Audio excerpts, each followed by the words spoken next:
സിനിമയിൽ രാഷ്ട്രീയക്കാരന്റെ വേഷം കെട്ടിയ ജഗദീഷ് രാഷ്ട്രീയ വേദിയിൽ സിനിമാക്കാരനല്ലാതെ എത്തി. വട്ടിയൂർക്കാവിലെ UDF സ്ഥാനാർത്ഥി കെ മുരളീധരന്റെ തിരഞ്ഞെടുപ്പ് കൺവെൻഷനിലാണ് കോൺഗ്രസുകാരനായി ജഗദീഷ് പ്രത്യക്ഷപ്പെട്ടത്. സിനിമയിൽ പല രാഷ്ട്രീയ പാർട്ടികളുടെയും സജീവ പ്രവർത്തകനായിട്ടുള്ള ജഗദീഷ് പൊതുവേദിയിൽ ആദ്യമായി രാഷ്ട്രീയ മുഖം വെളിവാക്കി. ഞാനൊരു കോൺഗ്രസുകാരനാണ്, അതിൽ ഞാൻ അഭിമാനിക്കുന്നു.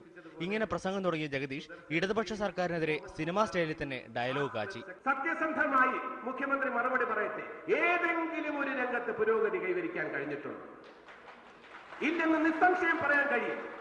അന്ന് പറഞ്ഞു, മുഖ്യമന്ത്രി പറയുന്നു, പാർട്ടി എന്നെ ഭരിക്കാൻ സമ്മതിക്കുന്നില്ല. അതൊരു എക്സ്ക്യൂസ് ആണ്. മുരളിയുമായും വേദിയിലുള്ള മറ്റു കോൺഗ്രസ് പ്രവർത്തകരുമായുള്ള ബന്ധം സദസ്സിന് മുന്നിൽ ജഗദീഷ് അവതരിപ്പിച്ചു. ശ്രീ കെ മുരളീധരൻ പഠിച്ചിരുന്ന വിദ്യാലയത്തിലെ കോളേജ് യൂണിയൻ ചെയർമാനായിരുന്നു ഞാൻ.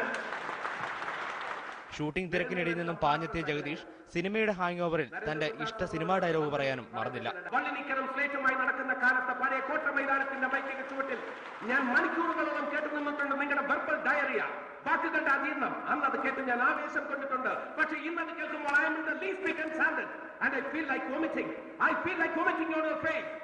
ഏതായാലും ജഗദീഷിന്റെ രാഷ്ട്രീയ പ്രവേശനത്തിന് അനുയോജ്യ സമയമെന്നാണ് രാഷ്ട്രീയ നിരീക്ഷകർ പറയുന്നത്. മലയാള സിനിമയിൽ ഒരുപക്ഷെ രാഷ്ട്രീയം തുറന്നു പറയാത്ത പലരും ഇതോടെ നിലപാട് മാറ്റിയേക്കും. ഇനി സിനിമയേക്കാൾ കൂടുതൽ രാഷ്ട്രീയത്തിൽ സജീവമാവുന്നതിന്റെ മുന്നോടിയായും ജഗദീഷിന്റെ കടന്നുവരവിനെ കണക്കാക്കാം. മനോരമ ന്യൂസ്, തിരുവനന്തപുരം.